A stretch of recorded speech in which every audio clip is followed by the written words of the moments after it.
So I found a college basketball team that plays at a place called James McCann Arena. This university is called Marist College. You want to know where Marist College is? It's right down the street from me. The Mets are still paying this guy millions of dollars to fuck off to Baltimore, and he's still here. Fuck off already. Episode 7 of the podcast. You know the drill. Brutal honesty. Intro.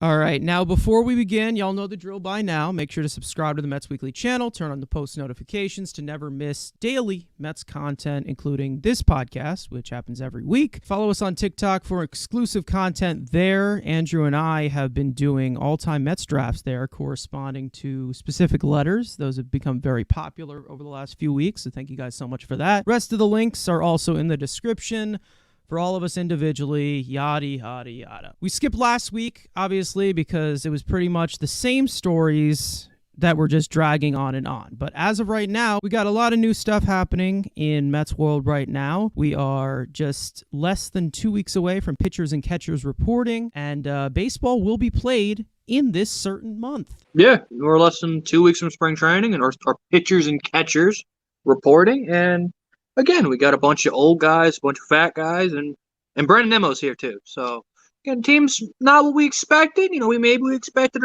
maybe another superstar too, but it's not what we got. But again, I'm just tired of sitting here scrolling Twitter. I'm ready to see some actual guys on a ball field and tired of watching, rumors of free agents 2 years from now. Yeah, we're in the month of February, which means it's baseball month, and we won't even see Brandon Nemo. He'll be on Team Italy. But I am excited for the World Baseball Classic. It's been a long time since we've seen it. So looking forward to that. It's going to be really interesting to see how this spring training goes for the Mets with so many participants of the everyday lineup participating in the WBC. So we're going to see a lot of the young guys this time around. So we'll see how they do with the extended rep. Yeah, the last time we did Mets Weekly, we were told that we were really big negative Nellies and that the Mets had an amazing offseason and we don't know what we're talking about and we're not going to get any new subscribers.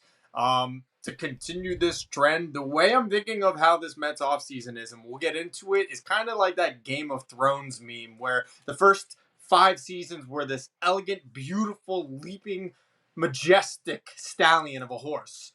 And then it gets to the face and it's like, dirt. That's kind of what happened here over the last month of the Mets offseason. So we'll get into it all and I'll give you my reasoning why. Very, very well said.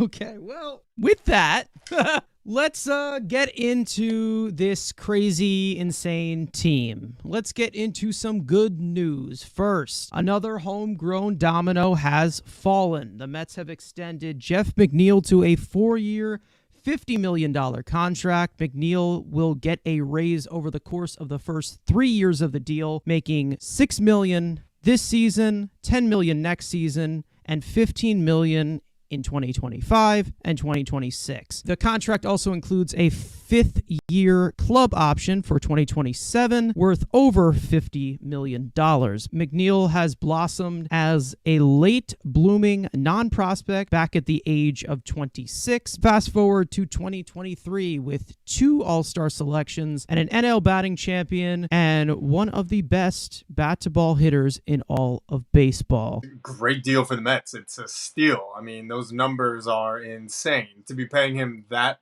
little, compared to the production that they got out of him last year.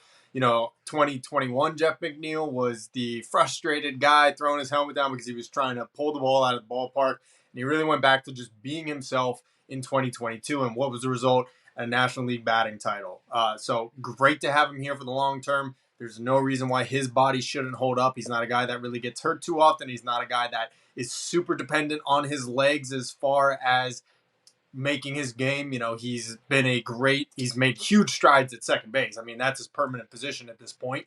And, we got to be really happy with the deal that you ended up signing him for. Very affordable and just got to hope for the best. But I did say he doesn't get hurt too often. He has these nagging things here and there. I'll admit that. The hammy pops up once or twice a year. But Again, this is such a low risk, high reward kind of extension. Like, you can live with that 1 or 2 injury list trip every year, given the production that he's probably going to produce for the team.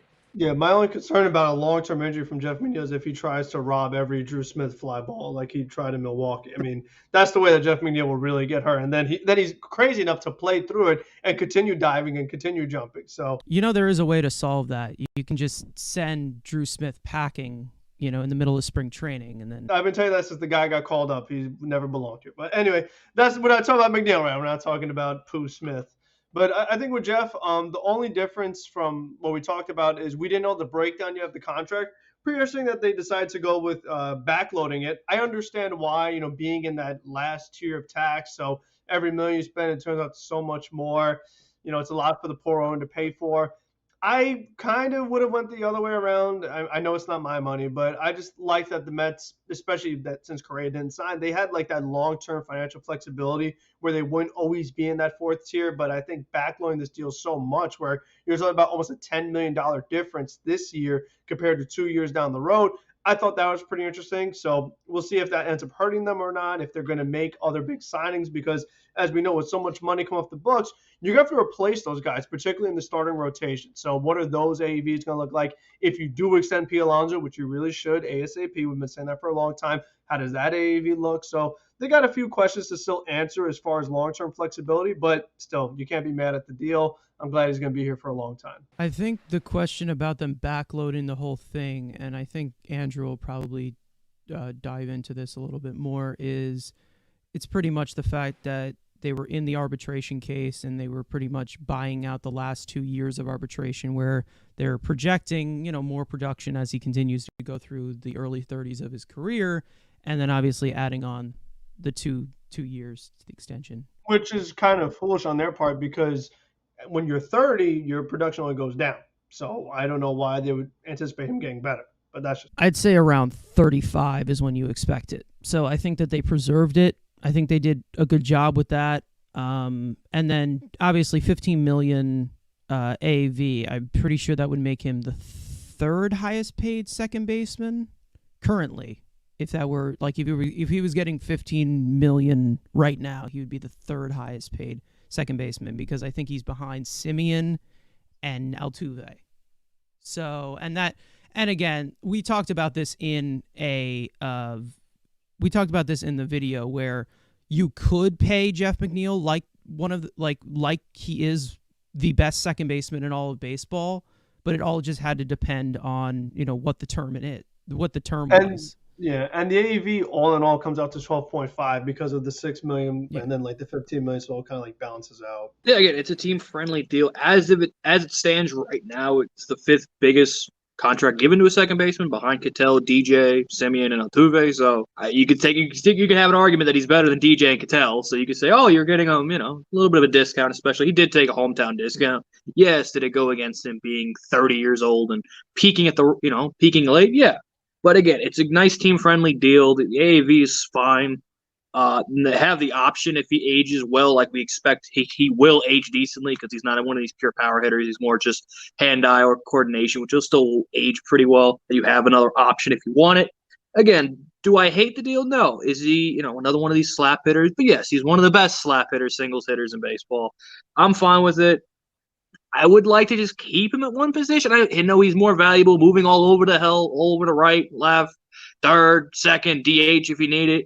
I'd like to just see him stay at second base and stop moving him around. But obviously they don't seem to want to bring an athletic outfielder, so he'll be playing those corner positions.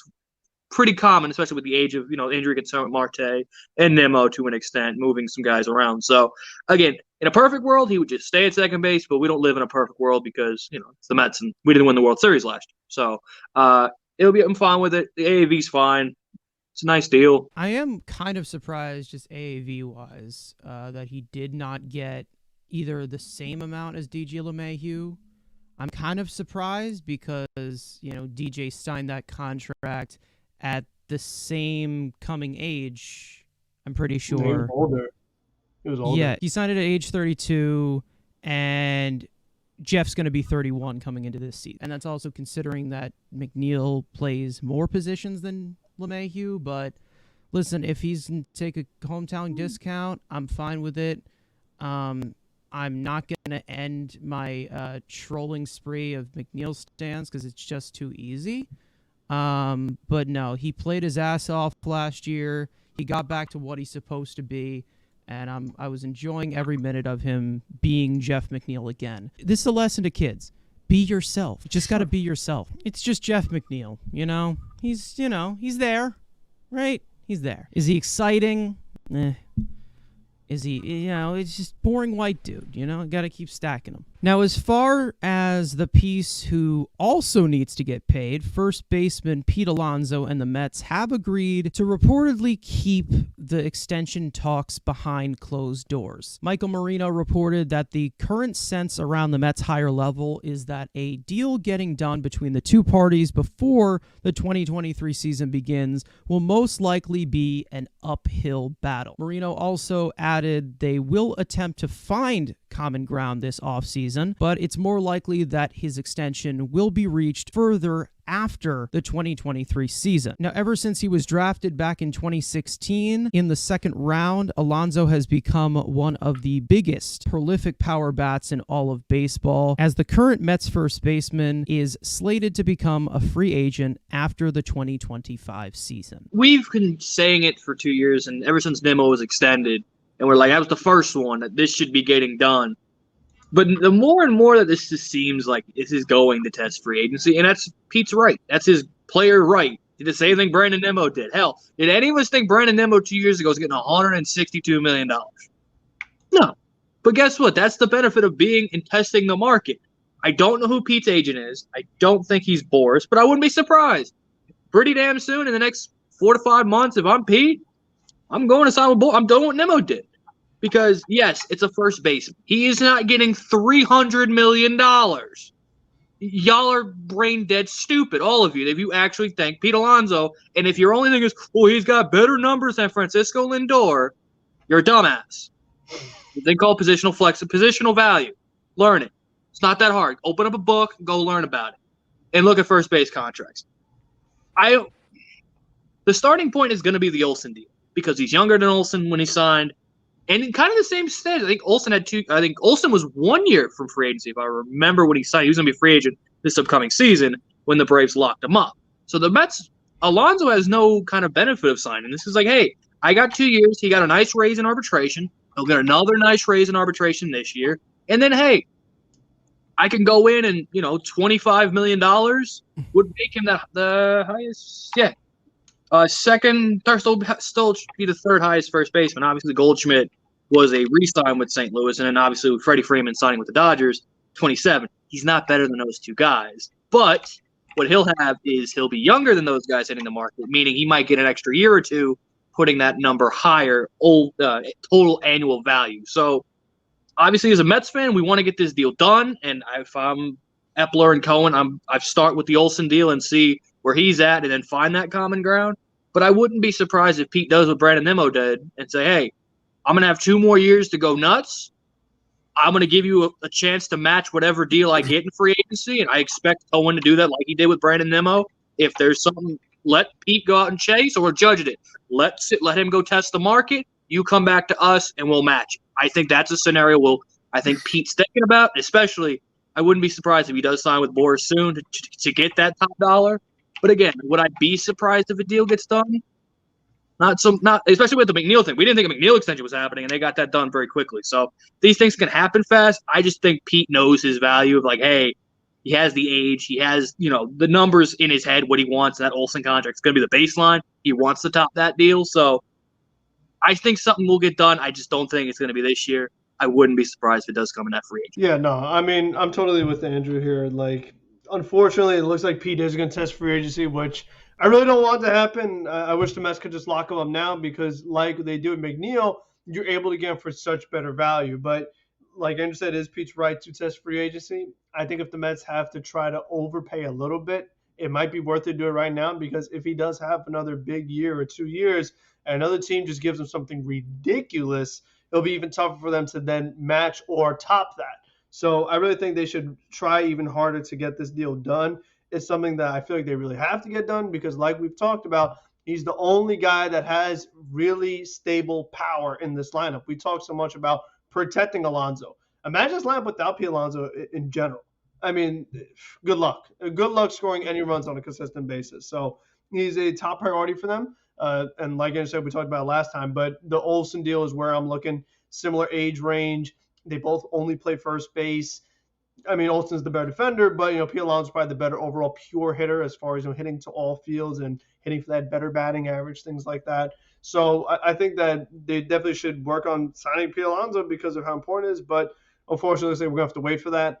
But like we said with the backload of McNeil deal, how does that affect the Alonso deal? And where are the Mets at? 2 years from now, have we finally won a World Series? Are we any closer to a World Series, or are we going a step backwards? Did Verlander and Scherzer stay healthy? So I think a lot can happen in a year. We've seen that happen with the Mets a ton of times. So we'll see where we're at in 2 years, and if we feel the same, and what else they still have to do. Yeah, a lot of very similar talking points as both Frank and Andrew. First things first, Pete Alonso is not getting a $300 million contract. We had a tweet from Mike Silva, the Talking Mets podcast.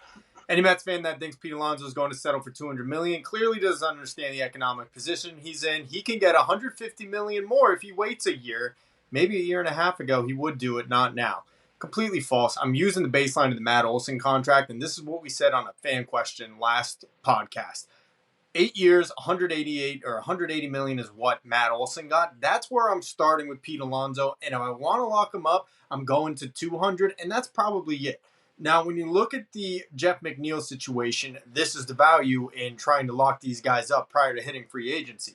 Because you also brought up Brandon Nimmo. Who thought he was getting $160 million 3 years ago? He played his ass off the last 2 years, and that's why he got it. So that's why when you lock these guys up now, you may be paying less. You can also get burned. So look, it's a double-edged sword. Here's the other thing, and I think the most important thing to keep in mind of this. I actually do not want to see the Mets extend Pete Alonso right now because he had a good season last year. I'm not hoping he has a bad one, but I'm saying you could potentially revisit this next year. Also, by the way, when Shohei Ohtani is a free agent and have a better understanding of where you want to go in the future. Trying to get Ohtani, well, do you have Alonso extended yet or do you not? How did he perform last year? And, oh, by the way, who also becomes a free agent after 2025, barring an extension? Juan Soto. So those two dominoes, and you can't tell me you'd rather have Pete Alonso than either of those players, are looming around the exact same time of Pete Alonso. For me personally, as much as I love Pete, as much as I'd like to see him extended, I'm in no rush to extend him, and I am not under the impression that he is guaranteed to test free agency if it doesn't get done in this offseason. I'm totally okay with letting this year play out, seeing what comes in free agency next year with Ohtani, seeing if Soto signs an extension with the Padres, or if he's going to test free agency the following year, and then deciding what the heck's going on. Yeah, I mean, I guess you can look at, the Conforto approach where they let his year play out, his last contract year play out, and he didn't play well, and they kind of just moved on from it. So you can see how he does play before his contract year, and that's something I think that they could consider, especially with the first base position, with the power hitting first base. Sometimes they don't age well. Sometimes they don't go down the best path towards the end of their career. There's some guys who do, and there's some guys who don't. Goldschmidt has done very well into, coming into his mid-30s. Freddie Freeman, we know he's going to be a really good player for quite a while.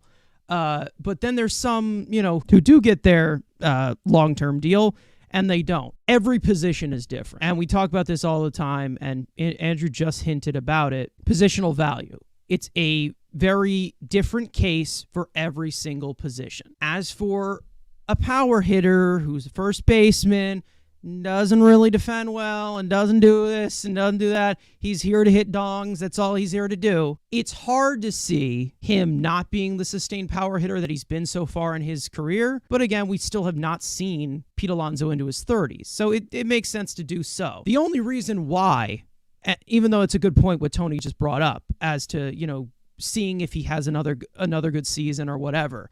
The only reason that would drive me to the other point to extending him right now is what else is in this lineup that can actually hit home runs. I think that there is a point of desperation as to where you're like, okay, we lose Pete, we lose a lot. Like, you lose this guy, you lose the glue to the lineup that actually keeps it somewhat sustainable, at least throughout, before they collapsed in September last year. That's what I think, and that's what I feel like. If the Mets are desperate to keep Pete, if they want Pete here long term, it's either they do it now or obviously next offseason. But I'm going to tell you right now, the desperation that I feel like should be angsting from the Mets right now because of the lack of power. But who knows with Billy Epler, because he loves, a bunch of fat guys who can't do anything. But I would not be surprised that if the Mets are desperate to keep him, and they are so desperate for power, from that side, that brings them to, okay, we're going 8 years, we're going 9 years, maybe even 10, because of the desperation. Would I do it? No. But I'm just saying, look at this lineup without Pete Alonso. Tell me you don't want to blow your brains out. That's all I got to say. It's just a bunch of slap hitting, table setting. Your biggest power guy is Lindor, correct? I mean, Lindor, maybe?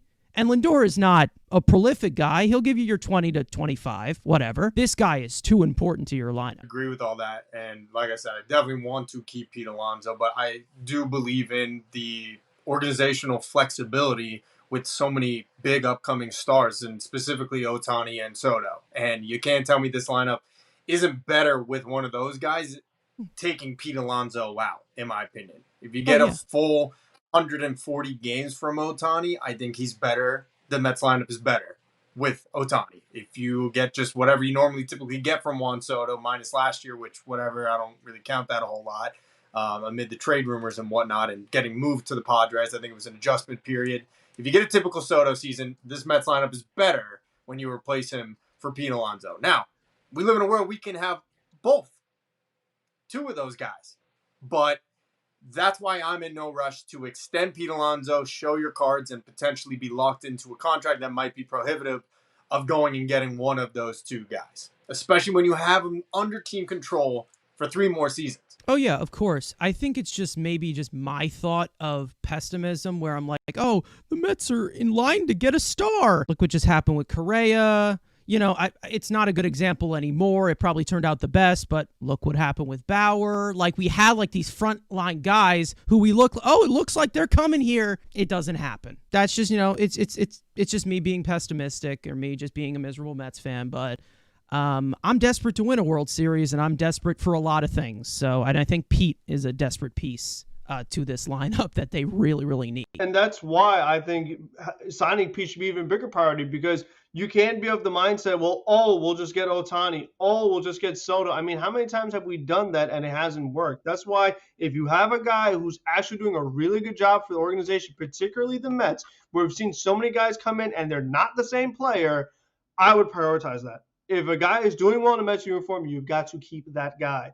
You talk about Soto with the adjustment period going to the Padres. Listen, he better turn around this year. I mean, big time. San Diego gave up a lot. He needs to show that he can adjust and be on a new team, because Soto, if he did that with the Mets, oh my God. If think about if we made that massive trade, we gave up a whole bunch of our top 5 that we don't really have, and then he looked like that. I mean, come on. So you don't want to always take that for granted. How's Ohtani going to do in New York? Who knows? I mean, he's been on a loser that nobody cares about. So, just coming to the Mets and all of a sudden he's going to be the best player in baseball, it's not always that easy. It's just, we know New York is very difficult. You get off to a bad April, you're booed out the building. How do you respond to that? Can you take that and, get back on the right track? Because it took Lindor a whole year to do. Oh, yeah, of course. I mean, the thing about Soto is that, with the Padres, was he himself, like the generational self that he is? No. Still a 130 bat there. Like, he still was good, but he wasn't Soto, right? As for Soto, that's a whole situation where he's 24 years old and he's got so many years ahead of him that he's just going to be incredible. We all know he's going to be incredible. But, of course, when a star comes here, there's always the mid pressure. Obviously, with Soto in his case, we all know that, the plate discipline was still there, but the power was down when he went to San Diego, and that was something that people didn't really like because he's a more patient hitter than a lot of people see. I mean, he's Juan Soto. He's a freaking plate discipline robot. So as for with Pete, it's like he's played here and he's played really, really well. We have not really seen many prolific power bats in Mets history, right? We've seen a few. We've seen our Darryl Strawberries. We've seen our Mike Piazzas. We've seen, Beltran, or, they've had their single seasons of, hitting 35, 40, 45 homers.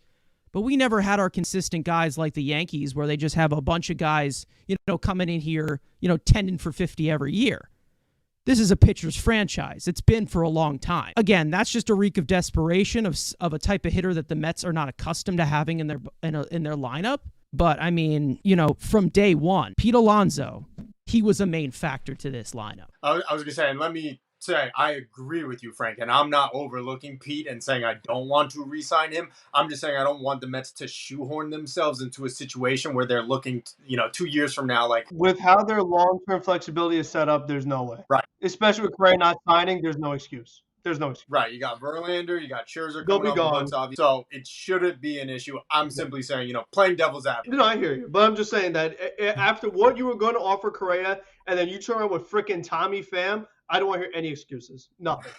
Absolutely nothing. I mean, it's a good point to make. I think that, like Tony, what he's saying is that he's trying not to have an Albert Pujols contract in 3 years, or he's not trying to have Joey Votto. No, he's trying to have a Joey Votto contract. Robinson Cano come to mind. Robinson Cano, another one of those guys. I didn't know he exists. Thank you for bringing him up. They're still paying him. But again, he's gonna come into a 28-year-old season. If he's still Pete, he's gonna have at least 5 or 6 more great years of what he's done so far. I know we all would make the joke, the whole urinating tree meme of the Mets. Thank God we're not the Knicks. This star hunting whole thing, it's starting to turn into being the Knicks. So I'm gonna tell you right now, what? Yeah, like we're star hunting. But yet we've added Lindor, Verlander. Like, right. Yeah, we didn't get Correa. Wow, we didn't get one guy, and everything's now changing. Like, we didn't get Correa. Wow, okay. We still adding star. I mean, yeah. Andrew, we have fans saying we're going to go after Machado next year before the season even started, right? Or Machado and Ohtani, right? You have that. And then right after, Juan Soto. And don't it's ridiculous. And with Verlander, it was just a swap of deGrom. You gave up the best pitcher in baseball for a dude that's older than me. You didn't even get better. So Artie Moreno is not selling the Angels, turning them into Hell's Angels now. And now the pieces are starting to fall into place as for some of their stars on the roster. Now, as two-way superstar Shohei Ohtani is set to become a free agent after this season, Mets owner Steve Cohen has already discussed with his front office about landing him next winter. One Mets source went on to claim that the Mets will make Ohtani the highest paid player in sports, whether he plays for the Mets or not, because their offer will be insane. Now, the Ohtani sweepstakes are expected to be a historic battle to the finish, but the Mets do have a few ducks on the pond so far in this situation, the main one being the current GM, Billy Epler, who originally scouted and signed Ohtani as an international free agent from the NPB in Japan, even with scouted doubts calling him a high school hitter. Shohei Ohtani has kept a very tight relationship with Epler ever since coming to the States. We're going to be talking about this for a long time, but, might as well put the chips on the table now. Yeah, I mean, this is going to be the fun one, just constantly, all the time, trade rumors, off season, trade deadline seasons, all we're going to be talking about Ohtani this, Ohtani that. He definitely is somebody I want to get, and it's more so because of the pitching aspect of it. I mean, we're going to get to it later, but the long-term outlook of the New York Mets pitching is not good. So if you can get a guy who could be a good pitcher for you for a long time, plus give you some of that power that you desperately need, I mean, that's a perfect fit for the Mets. Obviously, he'd be a huge star being here in New York. The one thing that kind of worries me is that, let's say a team like the Los Angeles Dodgers, who, like we've said plenty of times, have been way too quiet this offseason. You're not fooling anybody just signing JD Martinez. I mean, they're definitely got something up their sleeves. So one thing that concerns me is that if the Dodgers make the trade, they're probably going to try to extend him while they already have him.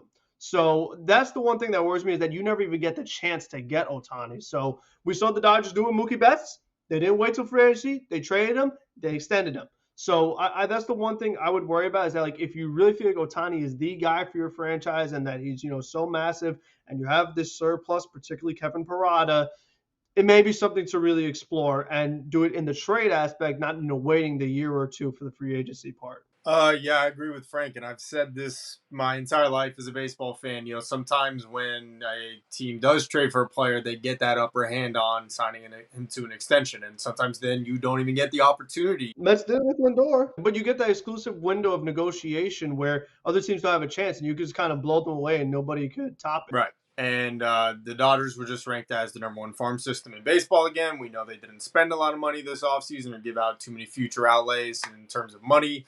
So there's no doubt they are gearing up to try to get Shohei and potentially Juan Soto or one or the other 2 years from now. Point is, just sticking on Ohtani here. Yes, I agree. If he is going to be traded this offseason, the Mets have during this deadline, the Mets have to do everything in their power to get him, and that means giving up Alvarez and Beatty and all the other guys. It does. It just is at the end of the day, because if he goes to the Dodgers, they are not letting him hit free agency. They will give him the money that he wants. So putting that to the side, I also wouldn't be surprised if, as you mentioned, with Artie Moreno claiming to maintain control of the team now for the future, if he does what he typically does, and he will give a big contract to appease the fan base, keep the fan favorite in Ohtani, and never surround him with any true talent to make them a winning team. They did it with Mike Trout. They obviously have the history of the big contract with Josh Hamilton, Albert Pujols. It's not something I'm hyper-focused on, but yes, I do agree with what you said in the beginning of this Mets fan. The Mets are going to make him the highest-paid player if he hits free agency. Whether he is in a Mets uniform or not, I do not believe Steve Cohen will be outbid. That doesn't mean he's going to be a Met, but I think that the Mets will have the highest offer on the table to him if he hits free agency after the 2023 season. Whether he chooses to come to the Mets or not, because we've heard this weird rumor, which I don't know how much truth to it is, about he doesn't want to go to the East Coast. He's a West Coast kind of guy, whatever that means. I don't know, but I do fully believe Cohen will not allow him to leave without having the highest possible bid of all of the MLB teams. I'm pretty sure when he posted, almost all of his finalists were West Coast teams, if I'm not mistaken. So, I mean, that would be 2 times in a row where you're kind of hearing that sentiment. So that's always something to consider. And we've seen, especially this offseason, what happened with the Padres and the Giants, offering Xander Bogaerts all this money, and him turning down less, Trey Turner turning down less money. They actually ended up going East Coast, but you could see going the other way as well. So we've seen it where guys get offered a ton of money and they take less. So we'll see if Ohtani does the same thing. That's happened to Cohen a lot. We saw that with Kevin Gausman. He went up north. The Mets gave him a bigger offer. We saw that with, I think, Bauer as well. Bauer, the Mets offer was bigger to him. Yeah, welcome again, and get used to it, because we are the big dog. We're the Dodgers now, so it don't matter any superstar. Our name's going to be attached to it, and it's good content for us. Yeah, because the Dodgers get one hit in a elimination game. Shut up. Shut up. We're nowhere near there. Stop it. What am I talking about on the quality? I'm talking about this way. And any free agent is going to be linked to us. And like you said with Bauer, we said the examples. He's going to test free agency even if he gets traded. Because the Dodgers can throw $50 million at him. But what if Cohen throws $60 million? Then he's going to get, and we want him to get traded. Because here's why. We still got that stupid-ass qualifying offer hanging around to the next CBA. So you know how the Mets have been. They don't want to sign those guys with qualifying offers. And I'm not saying the Mets are going to sign him. I'm not saying that. But we want him traded because that qualifying offer goes away. And if we do sign him, no draft pick attached. And even if he does get traded at the deadline, he's not going to sign because you're already right there to free agency. You got 2 more months, and then you can go get anybody, not just the Dodgers. And even if he goes to the Dodgers, because they have a surplus of prospects who most of them are going to be filling their holes on their active roster, but they still have a surplus of talent to give up. He's still going to test free agency. We saw some Machado. We see that the Dodgers get everybody, and yet they still test because that's what you do. And now you have a second juggernaut, like the Dodgers in the West Coast, which he probably is going to stay out in the West. You got 2 out now in San Diego. You're telling me the Padres wouldn't want to get into a bidding war? He doesn't see what the Padres are spending now? Wait 2 months and only let one team negotiate? or get the Padres involved, get the Mets involved, get the Dodgers involved. Hell, like Tony said, Artie Moreno's stupid. He might get stupid and throw $70 million a year at Ohtani. We don't know. So even if he gets traded, he's not signing an extension. Same thing with Soto. Everyone thought, they're trading Soto. They're going to get a deal done right away. He ain't signing that shit. He's like, I know I got 2 years of free agency. I know I'm going to get paid. There's going to be a bidding war. Even if he gets traded, he's going to test the market. Yes. Are you afraid of the Dodgers? Yes. But even if he gets shipped to LA, he will test. Wait 2 more months. You know what their offer is. He's going to want to see what's San Diego going to get him. What's the Mets going to get? What's Cohen going to give him? Then he'll use that to get the Dodgers offer.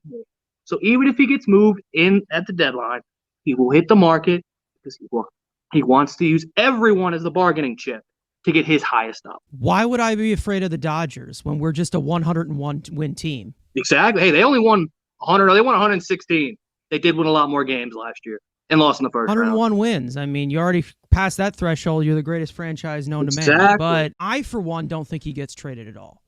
And I say that because no team is going to risk it all for one of these hot commodities that you know is going to go onto the free agent market. He's stupid to not do it. We're forgetting here, I feel like. We're talking about the name Shohei Ohtani, but we're not forgetting for a second, like, if you get into a few numbers here. This is a guy that can throw the ball 100 miles an hour and hit the ball 100 miles an hour.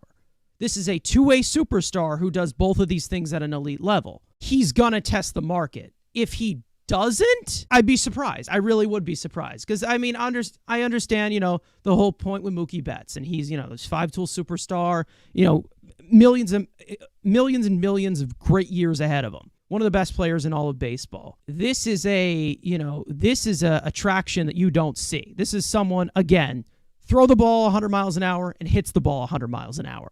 So I don't think he doesn't. I also wouldn't be surprised if Ohtani hires Boris. I really wouldn't. Because this is the type of Boris, this guy's amazing. He's the unicorn. He's the this, he's the that. He could talk him up so much. Wouldn't be surprised. I really wouldn't. As for Soto, another situation, he's going to free agency. We know he is. He's Boris' client. That's going to happen. But as for Shohei Ohtani, I don't see any possibility where he doesn't go to free agency, whether he's traded or not. And I also don't think any organization is going to, knowing that he's probably going to test free agency, I don't think any organization is going to trade so much of their farm system for 60 games of him, for the possibility of 60 games for him. I don't even think the Dodgers do that, to be honest.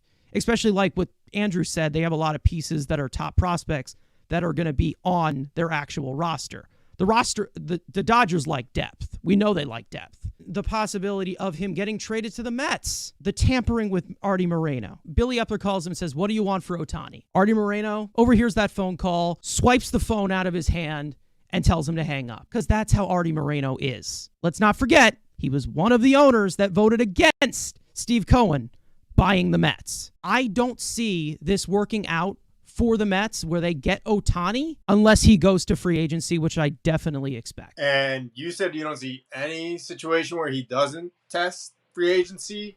I think you brought it up already, though, because we've heard this West Coast bias he has. We already know he plays in LA and obviously is a fan of it. He's just not probably a fan of how the Angels operate, not being a winning team, which he actually said in a statement last season as they were tanking under 500. The situation I see him not testing free agency is if the Dodgers do offer up those big prospects and he gets traded and they offer him that $400 million contract. How much more is he possibly going to get in free agency after that? Maybe to 5. Okay, but there's no difference between 400 and 500 million in lifestyle choice. And if he can go to a team where it's, number one of the most prestigious franchises in all of sports, as much as I hate to say it, the Dodgers. Number 2, going to give him a chance to win multiple World Series and cement his legacy as an all-time great. I could see it happening. So that is my one concern. If he does get traded to the Dodgers, I could see him forgoing free agency because the Dodgers, like we said before, have that exclusive window of negotiating an extension with him, and they will pay up. And I think that could be the perfect fit for him. I just think that the value of Ohtani, of what you're seeing, comes in a prospect haul that you've never seen before. And that's what I think happens. And I don't think teams will be willing to do that for 60 games of him. Even if they're trying to go all in a World Series, we all know about how, the Dodgers, they have kind of established this whole sustained winning type of thing. So I think it would be kind of uncharacteristic of them to do something like that, to, make a Juan Soto type of trade that Preller did, right? So, I mean, it's going to be a haul. And I don't think it's even speakable at this point because of the value of Shohei Ohtani that you're getting from a two-way superstar. This is, again, we don't know what the benchmark is. Sure, you can say the Juan Soto deal. Juan Soto's a generational player, but this is Shohei Ohtani. This guy pitches and hits. You're looking at the Trout benchmark, and he pitches and Trout doesn't. And we all know the pitching has more value, so there you go. And I hate doing this comparison because it's so lazy, but what would you trade for Babe Ruth these days? We don't know. What are you gonna? I mean, Whatever the Yankees gave up. Yeah, whatever the Yankees gave up, nothing. But baseball these days. Let's say you put Babe Ruth in this era. What are you gonna do? We don't know what the benchmark is for that. I mean, it's just nuts. Like, it's unheard of at this point because we haven't heard it. You would think it'd be uncharacteristic of the Dodgers to potentially sacrifice a lot of the future to get a trade for Ohtani done this season. Yeah. What would you define this offseason from the Dodgers as? Uncharacteristic. I mean, I'm sorry, but I think they are fully focused on either acquiring Ohtani at the deadline or signing him in free agency, and this offseason is indicative of that. Completely uncharacteristic of them to not spend at ridiculous levels like they typically do and acquire a new MVP. I mean, again, if you're gonna add Shohei Ohtani, to your pitching staff, whatever, and also hit him to your hitting core as well. But I think the Dodgers are more intrigued about Soto, in my opinion. That's just me, because he's a younger player and they like these guys who are, younger. Like when Mookie Betts was traded, what age was Mookie Betts when he was traded? He was 27. Okay, so Soto's going to be a 27-year-old free agent, correct? 27-year-old, 26-year-old, something like that. 26, something like that. So I think that they like these these younger players who are already superstars. Like, that's something that I think that they have more of their heart on. But again, this is just pulling straws because at this point, Shohei or Soto, it's best to believe that one of those guys will go to the Dodgers. One of them will. It's a safe bet. Neither of them do. I'm going to laugh my ass off, of course.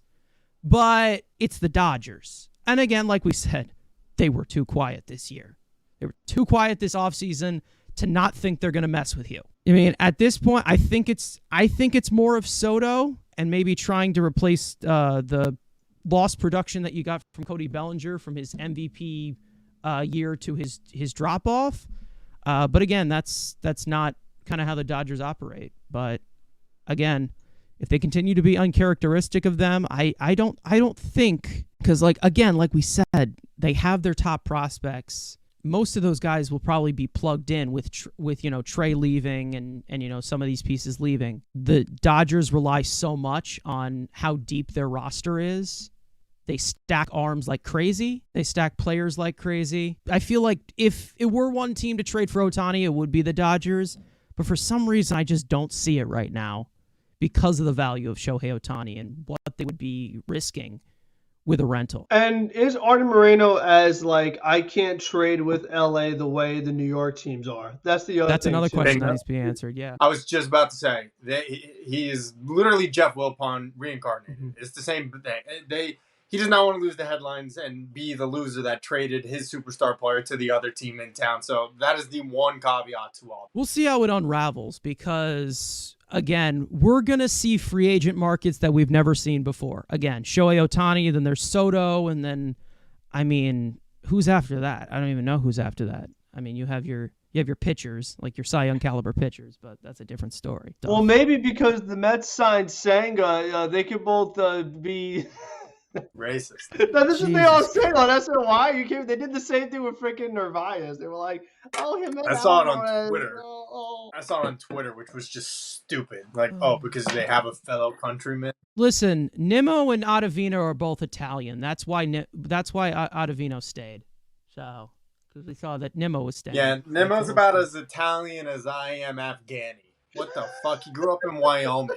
Back in November, Mets outfielder Starling Marte underwent surgery to repair a core muscle after he sustained the injury during last season. Recently, it was reported that Marte will not be playing in the World Baseball Classic for Team Dominican Republic in March, but Marte was originally expected to play without restriction in spring training. But at the moment, the Mets still have not determined whether he will be at full go or full rehab in Port St. Lucie later this month. I mean, it's a major concern, obviously, with the Mets' only outfield depth as of right now being Tommy Pham, and then Jeff McNeil is your emergency.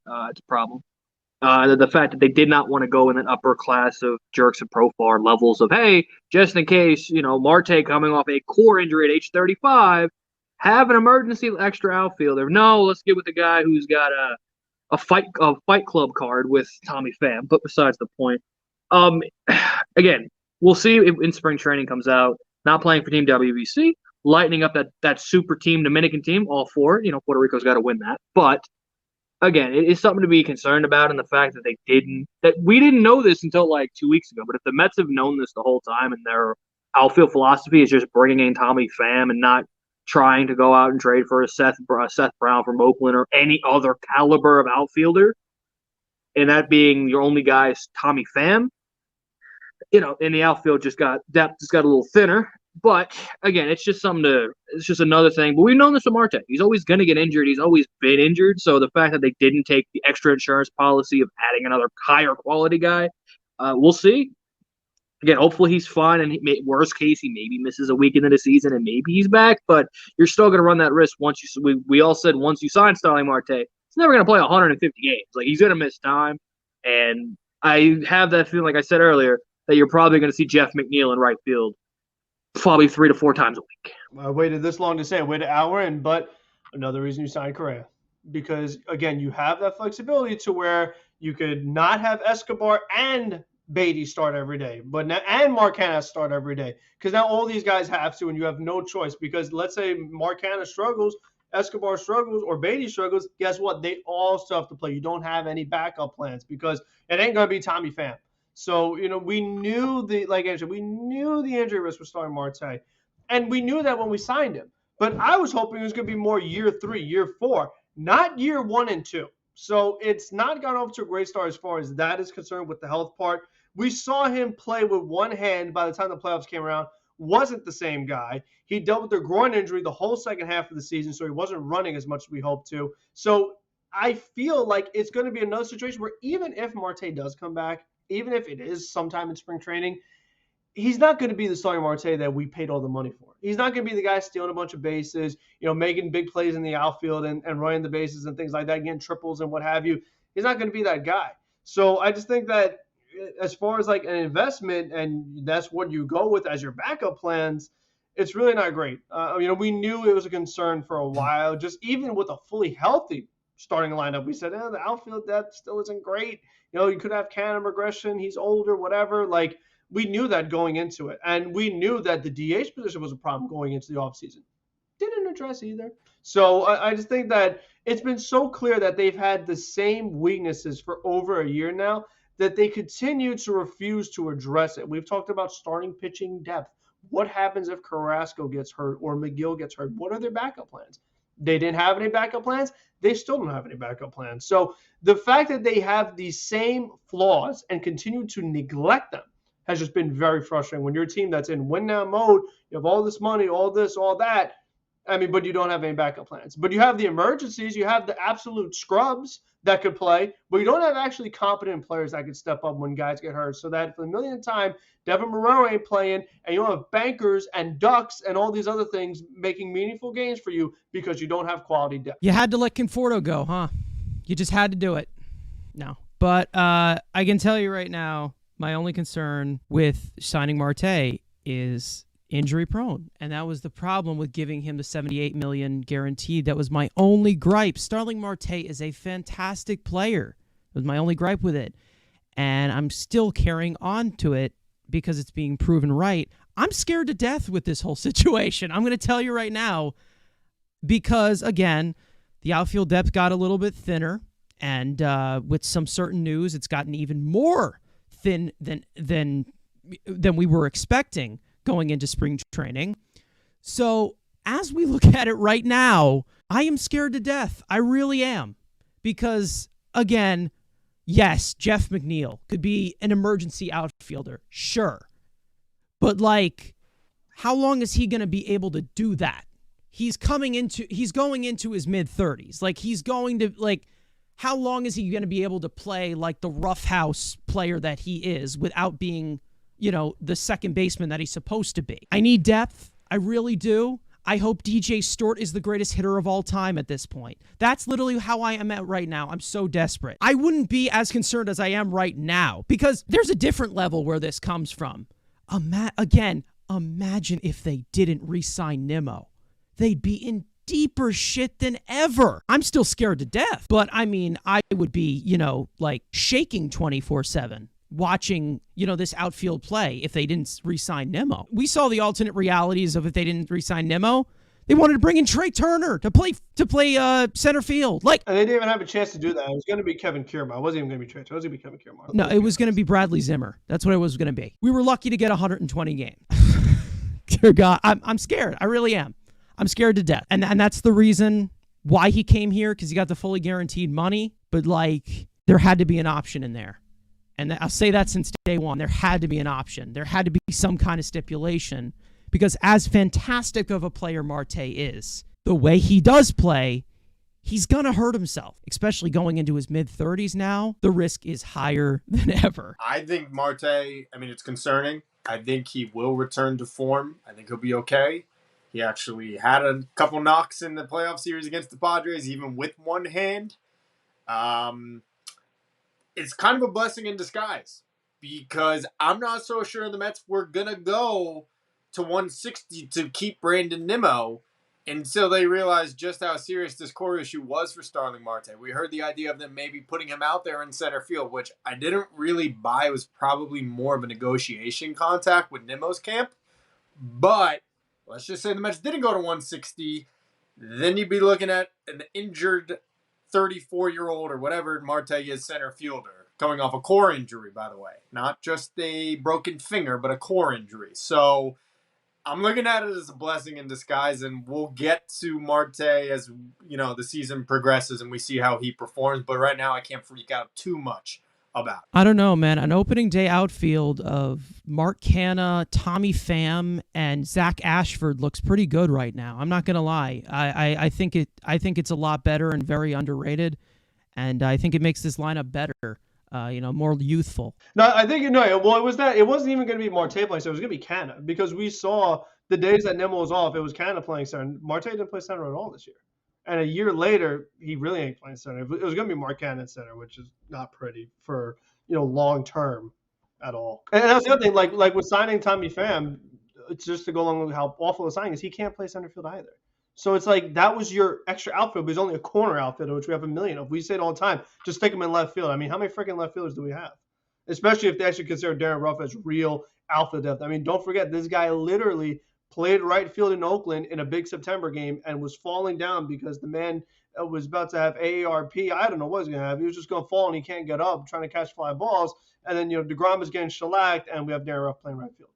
Who knows? We might be in that situation again because here's the thing. You could say, oh, don't worry. You're being negative. McNeil plays right. What happens when that fat-ass Luis Guillorme busts a hamstring again? Guess what? Devin Marrero is back. He ain't in the organization, but it'll just be some other bum who will be taking his place because don't forget, it's not the injury. It's the next 2 or 3 injuries. If they all happen at the same time, which they have happened for the Mets and playing for other organizations, that third string, fourth string is a bum. So, you will find yourself in that situation again. I love, the panic attack process when Frank, rants about, positional guys. It's like a chess move thing. Because then you have this guy, and he comes over from here, and I love it. It's great. But does it happen? What happened? It does. Guillorme, Escobar, Devin Marrero's here. It's just the moving around and just, your face just gets redder and redder and redder, and you're just like, oh, shit, why does this keep going? Oh, speaking of more positional conundrums, since the beginning of the offseason, the Mets have deemed the everyday DH role as undetermined. As power protection behind Pete Alonso continued to lack throughout the last of the season, the Mets currently have the same platoon of Daniel Vogelbach and Darin Ruf. When asked about the 36-year-old Ruf, who struggled to max capacity after being traded to the Mets at the deadline, Mets GM Billy Epler said the following. He's got a long track record of hitting left-handed pitching. He was hitting left-handed pitching in 2022 and 2021. Unless some things have materially changed, we would bet that that skill still exists in him. Now, as for other DH options, especially in the farm system, the Mets reportedly will most likely not allow their prospects Brett Beatty, Francisco Alvarez, and Mark Vientos compete for the job this spring full time. I've got a lot to say here, so I'll let you guys go first. This all goes back to my original statement about the Mets offseason and the Game of Thrones meme with the horse. Incomplete and not finished as a masterpiece like it could have been. So for the fact that we went through all of last year after entering the season hoping Robinson Cano, Dom Smith, and J.D. Davis would combine to give you enough production at the DH position and realize that it was a complete and total failure. So they go out, they get Vogelbach, who has mixed results, and as you know, my feelings on him, I believe, is a complete waste of roster space on this team. When we brought in Darin Ruf, we were hoping he would hit lefties. He's absolutely useless, can't play the field, can't hit lefties anymore, apparently. So I guess something did materially change Billy Epler. And the fact that he is on this roster as we sit here today is dumbfounding. Unbelievable. And the most frustrating thing about it to me is not that we're not going to allow Beatty or Alvarez or Vientos to compete for the DH position, which we made no material upgrades to. Going to use that word again, Billy. But the fact that you signed Tommy Pham, whose one good asset is his ability to hit left-handed pitching. Well, why did you do that if you still believe Darin Ruf can hit left-handed pitching? In what world does that make sense? Where you bring in Tommy Pham, who doesn't bring a Gold Glove type of defender in any of the positions that he can play. I don't even know where he plays anymore. Whose one good characteristic is to hit left-handed pitching. Well, then why is Darin Ruf still on the roster? Because that's his one good asset. So none of it makes sense. This is, in my opinion, no joke, of, I'd say, the 10 teams competing for a World Series, throw in whoever you want, the normal teams, probably the worst constructed bench of any of those teams. When you look at the Yankees, the Dodgers, the Phillies, the Braves, this is the worst bench. It is completely one-dimensional. You have Luis Guillorme, who's a wizard in the field, can't hit a lick. He gets hurt all the time. You have Daniel Vogelbach, who doesn't even own a glove because he doesn't play a position, doesn't hit enough home runs to be a DH. I don't care how much he gets on base. You have Darin Ruf, who is a tub, awful fielder and can't hit lefties anymore, so something materially changed. And then you have Mark Vientos, Brett Beatty, Francisco Alvarez, and Tommy Pham. Fit in the gaps however you want. It is the worst bench of any title contending team, and this is a huge indictment on Billy Epler. I guess I'll be the calm and soothing voice before we let the old man try to give himself a heart attack, so I'll keep mine short and sweet. Sucks. I get he's going to be DFA'd by the end of spring training. Because we all know he ain't going to hit shit. He's going to be gone by the end of spring training, and they're not going to sign anybody else. So this is probably the 40-man roster you're going into spring training with. Maybe there's some deals that could be done, like Miguel Castro for Joely Rodriguez type swaps. That's going to happen in end of March. So, again, he sucks. These guys are going to go nuts. I meditate now, so I'm not going to get to that now. I'll let Frank go to that level. Dude, just thinking about fucking burgers, thinks it's meditating.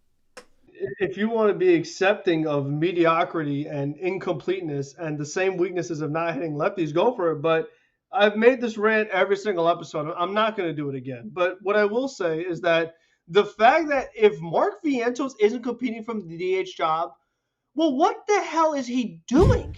He ain't playing first. He ain't playing third, left, right, center, catcher, short, second. He's not doing any of that. If he's not DHing, what is he going to do? Bring the water? Like, this guy went from top 100 prospect to just send the minors, and if anyone gets hurt, we'll call you.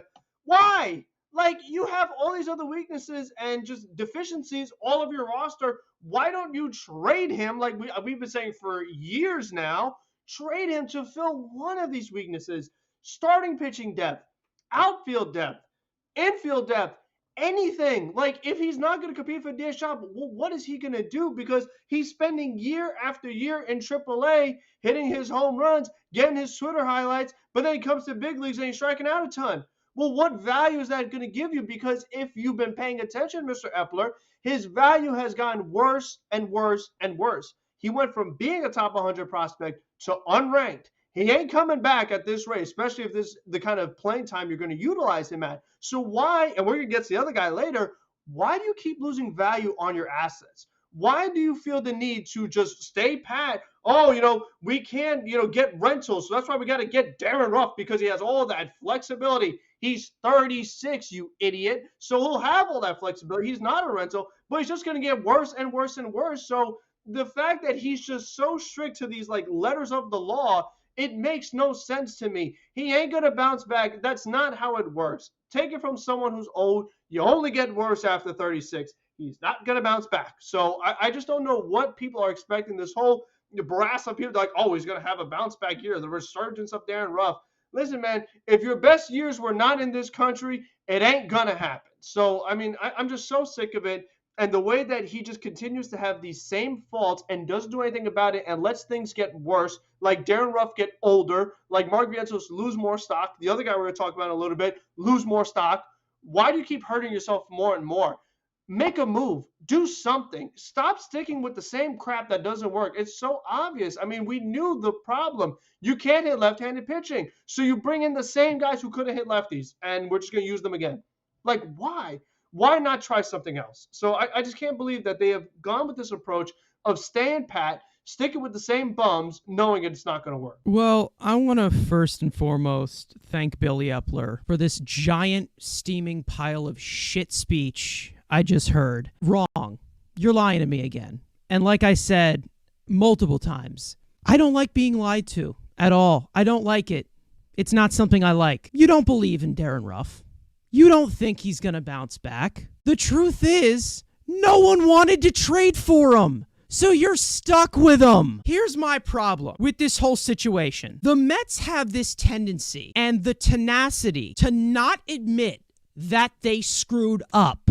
They never admit that it was the wrong decision. And when they finally make the right decision, it's way too late. Robinson Cano, he should have been gone the day that he was suspended. James McCann, the day that Michael Perez showed off his cannon in Atlanta or whatever, he should have been on the next train out of here. They always do it too late. And when you could have fixed the problem, there's nothing available. It's like, okay, you had Jock Peterson out there last year. What was it? Kyle Schwarber, Nicholas Castellanos, or whatever.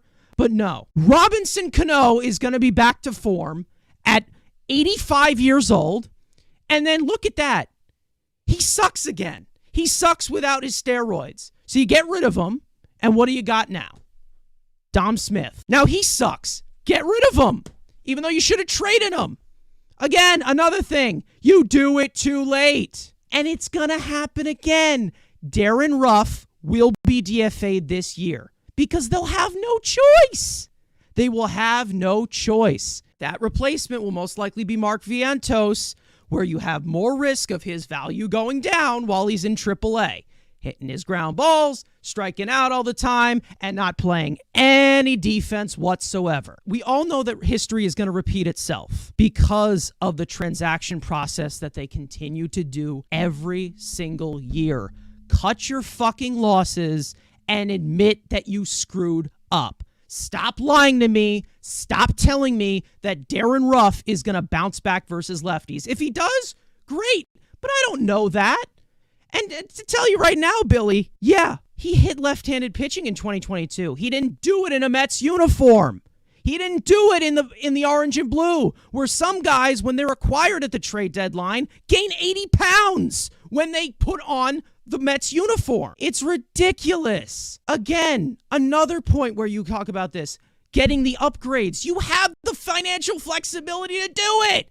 So fucking do it. It's just, I don't understand where they show a type of sense of urgency and then they don't finish the job with a sense of urgency. It just makes no sense to me whatsoever. We said before last season started, the DH position is not good enough. It can't be Cano, Dom, and JD. We all said it before the season even started. We're now a year later saying the same exact thing. That's ridiculous. I mean, come on. How can you literally have the same exact weakness and do nothing about it 2 years in a row? I think it's worse. Again, the stubbornness, yeah, it's even worse now. I mean, not even admitting, like you said, not admitting that you're wrong. Like, oh, this Darin Ruf trade, it has to work out. I will just DFA young arms to preserve that 40-man roster spot for Darin Ruf. It's like, really? I mean, Darin Ruf has more value than all these other young arms on the 40-man where you don't have many young arms to begin with? Come on. Again, it comes to the same point of Escobar with Beatty. He's not that important. He is not that important. He may be slotted into a role that is important for this team, but he's not that important. He shouldn't stop you. He shouldn't stop you from not DFAing a young lefty with upside in Taylor Saucedo. He shouldn't stop you with that. It just shouldn't happen. They just give like this stupid royalty to these guys who, again, did good things somewhere else.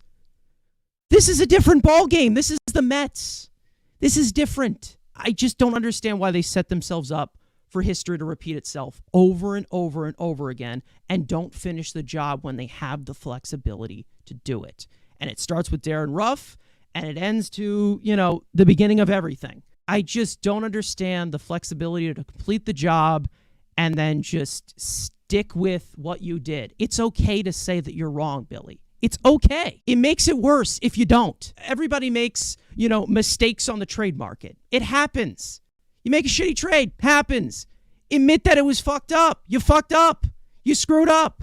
I'm getting sick and tired of this one. I'm really getting sick and tired. I'm just going to say that blatantly right now. This week, the Mets provided another update on pitching prospect Matt Allan, and it is more bad news. Allan underwent UCL revision surgery last month, which is considered to be another Tommy John surgery, which would be his second in the last 3 years, and his third major surgery in that span, including a nerve correction he underwent after his first Tommy John surgery procedure. Matt Allan was a Mets third-round pick back in 2019, which landed him the biggest entry-level contract given to a third-round selection in baseball history. Ever since then, Allan has just pitched 10.1 minor league innings for High A Brooklyn, with a select few outings during the Mets Instructional League during the COVID year, but he has been sidelined ever since with multiple surgeries. Yeah, I saw it this afternoon from Anthony DeComo, and that's just about a wrap on Matt Allan.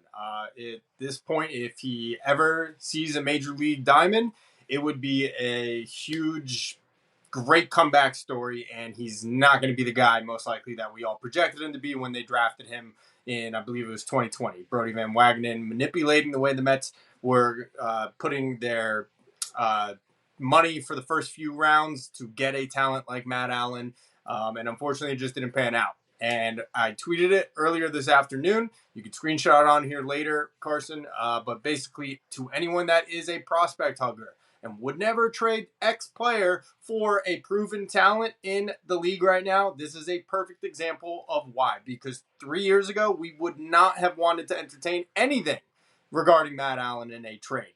Now, it looks like he's never going to probably ever even put on a New York Mets uniform in Queens. And I have tons of empathy for the guy. I feel terrible for him. It sucks. He won't probably most likely live out his dream of being a pro ball player at this rate. It just seems every year something's wrong with the UCL. It just seems very unlikely he's ever going to reach that potential if he ever even does get to the major league. Yeah, no, it really is a shame because he was the one guy who, prior to this year and the year before, the one prospect that was a pitcher, starting pitcher, that had some upside as being a quality starting pitcher. Because we know that after the whole Kumar Rocker debacle happened, the Mets don't have any other guys that were going to be major league ready arms that could step into the rotation. And of course, Matt Allan, we've talked about trading him for very similar a long time. So again, you knew the risk that was going on with him. You knew the uncertainty. as his stock continues to decrease and decrease and decrease, you just held on to him, and his stock is decreasing even more. Now you'll get nothing for him. That's why we talked about, once things were starting to get a little out of hand, probably should trade him just to at least get something, anything, another asset that if you could either use for your team or turn into another asset. So the fact that they once again just stood pat and just prospect hugged, again, this is where it cost them. To where you had a guy who was a top 5 prospect at one point before all the other guys got here. Now who knows where he's going to end up by the time it's all said and done. Like Tony said, will we ever even see this guy pitch for the New York Mets? I don't think so, because number one, he's got to get healthy, which he has not done in now 3 years. And then if he does get healthy, he still needs about a year or two in the minors, because like you said, Carson has 10 minor league innings? He needs a lot more than that if he's ever going to be major league ready. So the timeline of him has been pushed back so far. He's only going to get older. So, I mean, it just makes it harder to believe that he's going to be anything of value to you on your roster. So the fact that the Mets, we had this concern with him before last year even started, we had this concern. And it's only gotten worse. So the fact that, once again, they were not proactive. They're doing the same thing with Mark Vientos, although he's healthy for now. Just letting that value decrease and not doing anything about it, it's just not helping you. So it's like, if you have a guy with some kind of value who is not going to be a fit for you right now, if he's just going to be sitting in the minor leagues, trade him. I mean, I just don't understand why they keep taking this philosophy, because it clearly has not worked for them.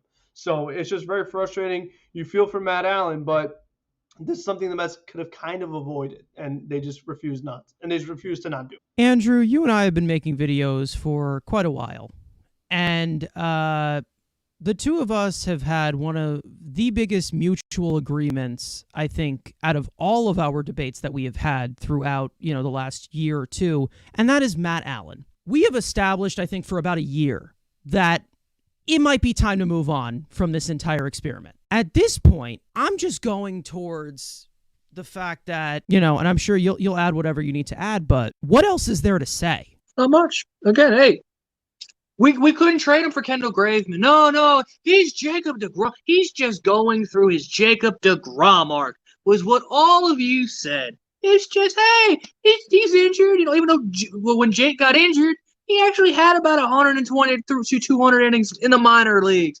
But no, he's just doing his Jake arc. He's just going to have one little Tommy John, and then he'll be fine. Then had COVID. Oh, then COVID hit him. Oh, no minor league pitchers could do anything. Okay, 2021. Oh, he pitches those 10 2/3 innings and then gets injured again. And then last year, injured all of last year, pitched nothing. And then this year, the one last wait for him to get to spring training. He's going to prove you guys wrong. Well, he couldn't even get to pitchers and catchers reporting, and now he's done for another season. Yes, just because he looks good on a top 10 Mets draft pick prospect list that none of you have actually ever watched him pitch, or any of those prospects on that list until they hit the big leagues, maybe occasionally a spring training inning, some spring training time. The kid was a Brody pick, which already put him in a deficit with the new front office. Hey, Epler shouldn't have any connections to this kid. But the fact of, hey, all we're doing is probably drafting a bunch of relievers, and Dominic Hamill and probably Blade Tidwell are maybe your only chance of actually getting starters. Are those guys frontline guys? No. But everyone thought Allan's the one guy who has that potential because Brodie Van Wagenen saw something in him. That should have been your first red flag. You're trusting Brodie Van Wagenen, who that draft class was decent. But yet, have you noticed, everyone in that draft class is now currently not in the organization. But Matt Allan's still here. And guess what? If he even pulls a Mark Appel, and 6 years from now, he gets a bullpen role with some low-end team just to say, hey, he made it to the big leagues. And I hope he does. I hope he Mark Appels it. He goes out and he gets at least a couple of major league innings. But it will not be for the New York Mets. And they held on hope to say, hey, this is our one true ace. And it ended up biting you in your ass. And again, this is a prospect because some of them don't pan out. They don't pan out. Again, like I said in the intro to this topic, they gave him the richest deal a third-round pick has ever gotten. They overslotted the living crap out of this pick. And again, it's another Brodie Van Wagenen move you can toss to the wayside that you got absolutely nothing out of. The fact is, out of the top 120 of his draft picks, so roughly the first 4 rounds of that draft, almost 85% of them are in the majors right now. And almost 95% of those guys are in AAA. The guy hasn't pitched past high A ball. He has a long road ahead of him, even if he does get to the majors. And he was the only guy who you saw the upside of being a frontline starter. I'm not saying he was looked at to be a next Jacob deGrom. You know, maybe you could see him as another Syndergaard.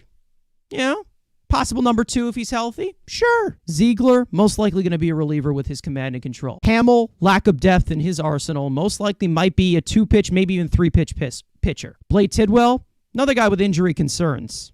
I don't see that dude being a starter, even though he can go multiple innings. Vassal's probably the only guy there, but he's the back of the end of the rotation guy. You know, what you see right now in your farm system is something that you expect to be there when Verlander and Scherzer aren't. Can we trust Matt Allan to stay on the field? No! We can't trust that dude to stay on the field at all. He hasn't even touched grass in a long time. It's been 3 years. Like I said with the Darin Ruf situation, the Mets don't want to admit that they screwed up. It's not working. And now, when you do get rid of Matt Allan, it's going to be too late. You're going to get a return that you got from the James McCann trade. 14-year-old looking outfielder who, you know, played wiffle ball for his whole childhood. That's what you're going to get in return. They don't know how to manage assets. They just don't know how to do it. And it's still a problem. It really is. And again, we're brutally honest here. It's true. They don't know how to manage assets, especially top prospects that you know don't have a future here. We've talked about this with Mauricio and Vientos. I mean, there's so many situations where you don't understand what they're looking at when they talk about replenishing a farm system. What is the approach? Tell me something. And now it just got even worse because Matt Allan is out for yet another year. Your potential next ace that you overslotted in the 3rd round. Hate to say I told you so because it's a tragic situation because I hate to see guys' careers just get ripped from them before they even start. But this guy had to go and he's still here with nothing. He's giving you nothing. It's kind of hard to blame the Mets, in my opinion. It sucks it didn't work out. I'm more disappointed it didn't work out. But the problem is that, Tony, that before last season started, before the 2022 season started, we all had the concern of, like, he's only getting worse. He's only constantly getting injured. We don't know what we're going to get. Trade him now while there's a little bit of value. No matter what you get, while he has just a little bit of value left, trade him. Because now you're left with literally no value at all. So it's not so much that, like, there were rumored trades, because rumors are a bunch of BS, especially nowadays, all these fake accounts, stuff like that. Forget all that. Anything, literally anything you could have got for him, take it. Trevor Williams type role, actual utility guy, like guys who actually have power, do that, a project, whatever, because it was clear that as time went on, he had more risk, and the value went lower and lower and lower, and now you're at the bottom. The only thing, like the trade I remember, because DeMayo talked about this last year, would have been David Robertson. That was the only trade where he was linked, because Matt Allan was brought up and David Roberts. Yeah, trading for a reliever for half a season, yes. Especially an old reliever. I mean, if you want to trade for one of them, listen, all those contracts that Tampa's been signing, you want to trade for one of those guys? Okay, I would have been cool with that. But didn't happen. They just held on too long, and they ended up with nothing. Which is what I'm afraid is going with Vientos, as his value continues to decrease. If it's more and more clear, he's not major league caliber. Mauricio, we've seen his value kind of teeter, been up, been down. We don't want to see the same thing happen to him. So it's like, if they're not going to have a long-term role on your team, they're actually going to be there on a daily basis or on a pretty consistent basis, get something that will have that, because you have those other problems. I think this is a perfect team where it's like, oh, this team is so great. There's no room for Vientos. There's no room for Mauricio. We've talked about it. They have these clear weaknesses. If these guys don't address it, trade them for people who do. You know, actually improve your team. Don't just have a bunch of guys sitting there and be like, oh, well, we're replenishing the forces. Those prospects we have, but you're not using them for anything. So what's the point of it? The whole, surrounding factor behind early round draft picks is expectation. The Mets drafted Allan in the 3rd round. 3rd round pick compared to the 1st round picks, whatever, you don't have the highest expectation. They went over slot to hell. They paid him like a 1st round pick. There is expectation, and he has only given you 10 innings of it. That's it. They were good 10 innings. Right. Where the hell has he been? Like we've talked about. We've heard nothing about this guy. We heard nothing since the nerve correction thing that he did last spring training. He talked about that. We heard nothing. We heard not a single update. We finally got it today. And look what it is. Another Tommy John surgery. It was a risk. It was an experiment. It didn't work out. Let it go. Most of our trade videos that we do, we included Matt Allan in a lot of those trades. There's a reason for that. This is it. He's never on the field. Never. For 10 innings, he was on the field. Great. 3 years ago. In 3 years, like we said, with like the Alonso extensions and you know, the future of the team, a lot can change. A whole new ownership has changed. We talk about this all the time. When are you going to call a spade a spade? He can't stay healthy. End of story. Speaking of the part of the show where we get like these weird articles and these weird nuggets of information, Mets manager Buck Showalter revealed that his former ace, Jacob deGrom, reached out to him to say that there's a real reason as to why he left the Mets and would like to sit down with him one day and discuss what happened. Jake went on to say that he really thought that he would be back in New York next season, but that obviously is not how that turned out. As we all know, deGrom signed a 5-year, $185 million contract with the Texas Rangers this offseason, leaving behind an 8-year career that he began with the Mets. I don't care anymore. It's over. I literally don't give a crap about what deGrom has to say about this fallout, what Billy Epler has to say, what Buck Showalter hears or says. I don't care. It's over. He's gone. To quote the great Evan Roberts from WFA on, he's gone and there's nothing we can do. Okay? It's over. I have looked forward to the future of this franchise. Jacob deGrom's not in it. I don't give a shit anymore. Yeah, well, that's the problem. First of all, Buck is a dummy for saying this. I mean, do you know New York? Do you know New York fans? Why would you say there's a secret story involving one of your marquee guys? Like, why would you say that to the public? How dumb could you be? So, bad job, Buck Showalter. Really bad job there. But it's like I've talked about. How do you go from, like, Jacob deGrom is the guy to all of a sudden we're just going to let him walk for nothing? You get Verlander, whatever. But I just want to know, where did this happen? I said that when they first didn't re-sign him. But where did this whole secret story occur? Was it before the season? Was it during the season? Was it after the season? Like, when did you know that Jacob deGrom was not going to be part of your long-term plans? Because if that's the case, and Robert said he's gone, there's nothing we can do about it. Here's the thing.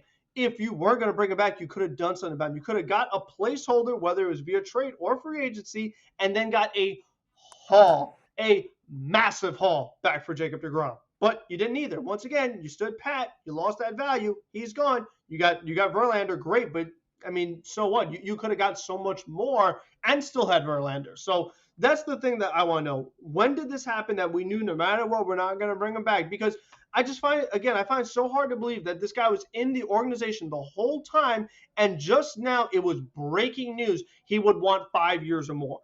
There's no way you just found that out, because if you did, that was horrible negotiating on your part in the offseason of previous years if just now it's breaking news deGrom wanted 5. So, again, they just handled that whole deGrom situation wrong. Their criteria for not bringing him back was wrong, because you did the same exact thing with Justin Verlander. We talked about that a million times. But if this was the case, they could have done something about it. And the fact that there's a secret story, it's like, did the Mets really need extra drama? Like, why did Buck Showalter open that possibility to the Mets just having more secret stories? As if we haven't had enough already. Here's another one. I respect, the whole output of it, of not caring about what goes on with this whole Jacob deGrom situation. He's not a Met anymore. That's fine. It's fine. Andrew, do you remember a certain someone here saying that you're never going to know the real story as to why deGrom is not here? Do you remember a certain someone saying that, Jacob deGrom, he keeps his private life private. And how long has he been doing that? For his entire career? See, this is my problem with Mets fans. They always have to create a villain, no matter what. They always have to do it. And again, we don't know the full story until we do. Syndergaard, Stroman, they went and ran their mouth off about the Mets' entire front office and shit like that. That's a different story. What has Jacob deGrom said? What has he said about the Mets? Has he badmouthed them at all?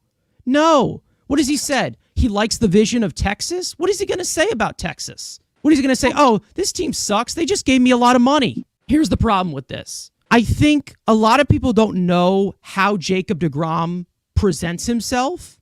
And I think a lot of people don't know common sense. With this whole situation, we always have to make a villain out of it. deGrom didn't want to be here. He wanted out. He didn't want to be here. He hated New York. He didn't like when Buck grabbed his ass in the dugout. What has he said to show that? And like I said, with the whole injury history, while he was here, the only guy I trust with this situation is Jacob deGrom. Because no one's given me the reason to believe them about this whole situation with Jacob deGrom. Sandy didn't. He didn't even know he tore his ACL or had a bruise. And that's the reason why I only trust Jacob deGrom with this whole situation and all this information. Didn't want to be here. Didn't want to be this. Okay, maybe that is true. But we didn't hear from Jacob deGrom, so I'm not believing any of it. Andrew, what do you got? Nothing. I'm like Tony. I could give a rat's ass what Jacob deGrom says or does. He plays for the Texas Rangers. Move on. But you don't see any problem that the manager has no idea what his best player feels about the organization, that there's something secret going on with the front office and Jake, that the manager's not involved at all? Hey, Jacob deGrom is a secret. Here's why. Jacob deGrom's a secretive. No one knows what only Jacob deGrom knows what Jacob deGrom knows. But he said, it's all an illusion. Again, we're talking about this. Like Tony said, it's over. He's in Texas. Who cares? If Buck's saying it, yeah, it's not a good look on Buck and say, hey, I know the reason why Jacob deGrom said. No, he doesn't know the reason. He doesn't know. He doesn't. That makes it even worse. Again, he got an offer he couldn't refuse. The Mets weren't going there. Goodbye. Move on. We don't need the reason. Does he like the tech? Does he like barbecue? Does he like steak taxes? Did he not like the New York nightlife? I don't care. He plays for Texas. Move on. There was something big going on, whether it was with Cohen or Epler and deGrom, that they're not telling Buck, that was the whole reason why they just completely fumbled and botched this whole situation. And that's the problem, because you can't have that mindset, and that can't be the way you operate your daily business going forward, because you'll continue to make mistake after mistake, which is what we've been talking about for 2 straight hours. Know the facts. And we haven't gotten most of the facts yet. If he wants to say what he needs to say, then do it. It's like there is never a free agent that can leave the Mets gracefully. It can never happen. I don't blame him for taking that offer in Texas at all. It was a great offer. I mean, whatever. I would have matched it. Different story. But I don't think that deGrom should be seen as the devil here. But you know what? That's how the media operates. That's just how it is. You got Craig Carden on WFAN doing this whole lip dub crap about him over auto-tune and shit. It's all for entertainment here. I get it. There's got to be some point. There's got to be some kind of limit point. Thought it was Jacob deGrom, but I guess not. No one knows what's going on with Jacob deGrom. That's how he is. He stands off. He stays private. I said this initially, right after he signed. Again, I'm always right. Go fuck yourselves. So now let's get to a viewer question that you guys sent into us. For those who want to ask us a question, make sure to click the link in the description, fill out your name with your Mets-related question, and it could be answered on the next episode of the Mets Weekly Podcast. So we're only going to do one here because I think that we are working overtime with this podcast episode. But this one is from Wilpon Hair Gel. Oh, I love that name. Okay. Who is the biggest threat to the Mets this season, the Phillies or the Braves? Yeah, I know the Phillies just went to the World Series this year, but until I see otherwise from the Braves, I don't know why it would be the Phillies. The Mets handled the Phillies, handed them their ass in 13 out of 17, head-to-head matchups or whatever it was, 14 out of 19. I'm sorry. The Phillies got really hot last year, and I think they actually are going to be better in the regular season this year than they were in 2022. But I still don't think that they are like significantly better or anything like that than the Mets, just because they simply got hot at the right time and went on a run to the World Series, which, by the way, love to remind everyone, they lost.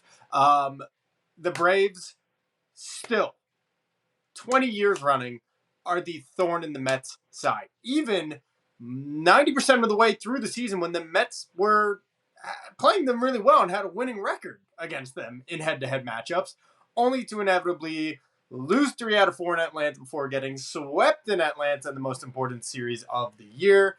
Clearly, the Braves are still the Mets' bug. Yeah, the Braves have actually won a World Series in this decade. And, you're the champ until beaten. I mean, that's how it works everywhere. If you're the champion and you keep winning, then how is someone else a bigger threat than you? So until the Phillies actually, have a better record than the Braves. And again, it's like we talk about, and it was shown so obvious last year, but division means nothing. I mean, again, I don't care. I would rather the Mets win 88 games and actually go to the World Series. I don't care about the regular season, because why exert yourself and stress yourself and put all your eggs in one basket? You have a bunch of old men that you didn't give any days off because you were trying so hard to beat the Braves. Meanwhile, the Phillies went in, loosey-goosey, calm and collected, and boom, they have an amazing run. The Mets were so hard pressed and so taxed. By the time they got there, they weren't the same team. So, I mean, to me, it's just like, I don't really care. I just think about, what's a bigger threat in the playoffs? Again, we still say Atlanta because the Mets just match up so poorly with them. They just have such a hard time in that building. Meanwhile, in Philly, the Mets tend to play decently well in Citizens Bank. But when they go to Atlanta, it's a nightmare every single time.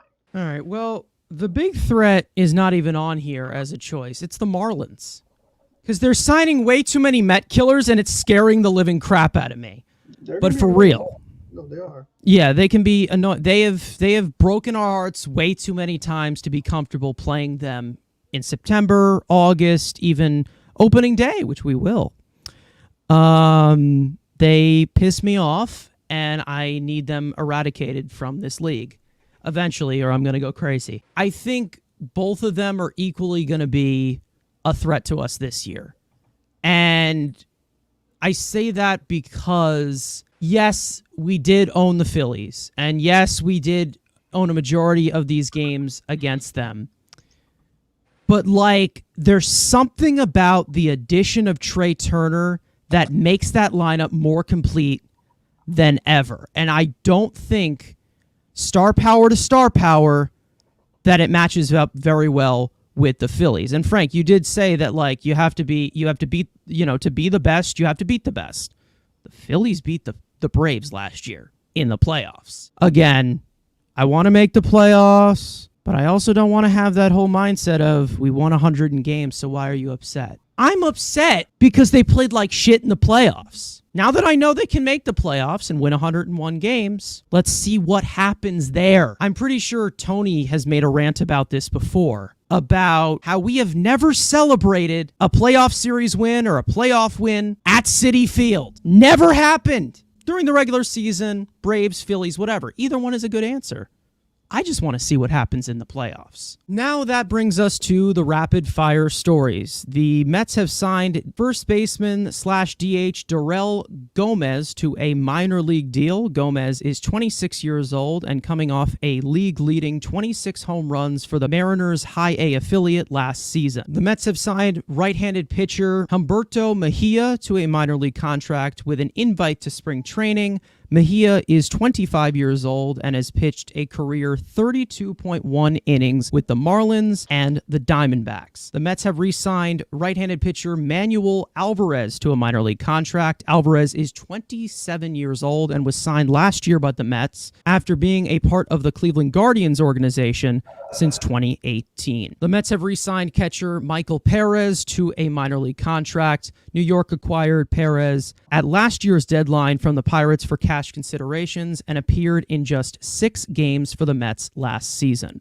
The Mets have signed DJ Stewart to a minor league contract with an invite to spring training baseball as well. Stewart was a first-round pick by the Orioles back in 2015, with now 622 career plate appearances under his belt since his debut back in 2018. Stewart is scouted as a bat with plus power and great plate discipline. The Reds have signed former Mets outfielder Nick Plummer to a minor league contract. Plummer spent all of last year in the Mets organization, where he smashed 2 home runs in his small cup of coffee at the major league level with the Mets. The Mets have invited top prospects Kevin Parada and Alex Ramirez to spring training. Parada and Ramirez currently rank as the 3rd and 4th overall ranked prospects in the Mets farm system. The Mets have DFA'd left-handed pitcher Taylor Saucedo to make room for the addition of outfielder Tommy Pham. Saucedo was then claimed by the Mariners on waivers shortly after. New Mets pitcher Kodai Senga will not pitch for Team Japan in the World Baseball Classic in March. The 30-year-old fireballer is focused on the Mets and the Mets only, as he wants to get to know his new organization. MLB Pipeline ranks 4 Mets prospects in the top 100, listing Francisco Alvarez at number 3, Brett Beatty at number 21, Kevin Parada at number 36, and Alex Ramirez at number 96. Loads of Mets uniform changes, as Drew Smith will now wear number 40, Darin Ruf will now wear number 33,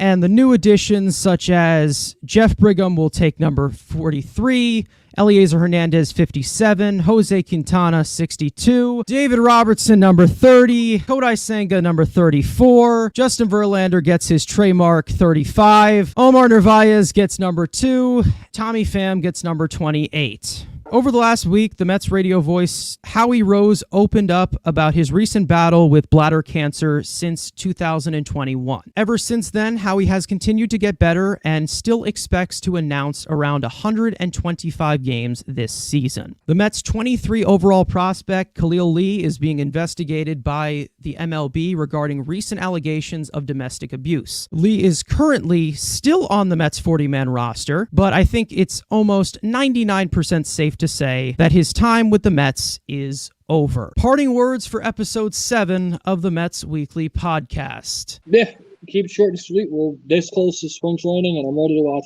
Major League Baseball again. Just like Darin Ruf's tenure with the Mets, this podcast was way too long. Well said, Frank. You could call it whatever you want to call negativity, but we call it like we see it. You can't tell me this team doesn't have the same weaknesses. It's obvious. They have the same exact team. So 101 games, like Carson, means nothing if you go out first round. We want to win. I mean, that's all that matters. All this other, pretty stuff, 101 wins, this, that, it don't matter. It's championship or nothing. I mean, when you go this long without winning one and you have this mindset where in win that mode, you have the richest owner, that's the expectation you get. So if you don't do that, we're going to be harsh. But if you win a championship, which, we'll see, then we'll be positive. But if you don't, this is what you're going to get. We're sorry. If you want to go these other places, Mets are great, everything's great. We ain't going to tell you what you want to hear, but it's what you need to hear. Well said by everyone. I got nothing to say at this point. What needed to be said has already been said in the last 2 hours of recording that we have here. We'll see you guys next time for episode 8. All the links are in the description. You guys know the drill by now. Let's go Mets. And like we usually say, don't suck, I guess.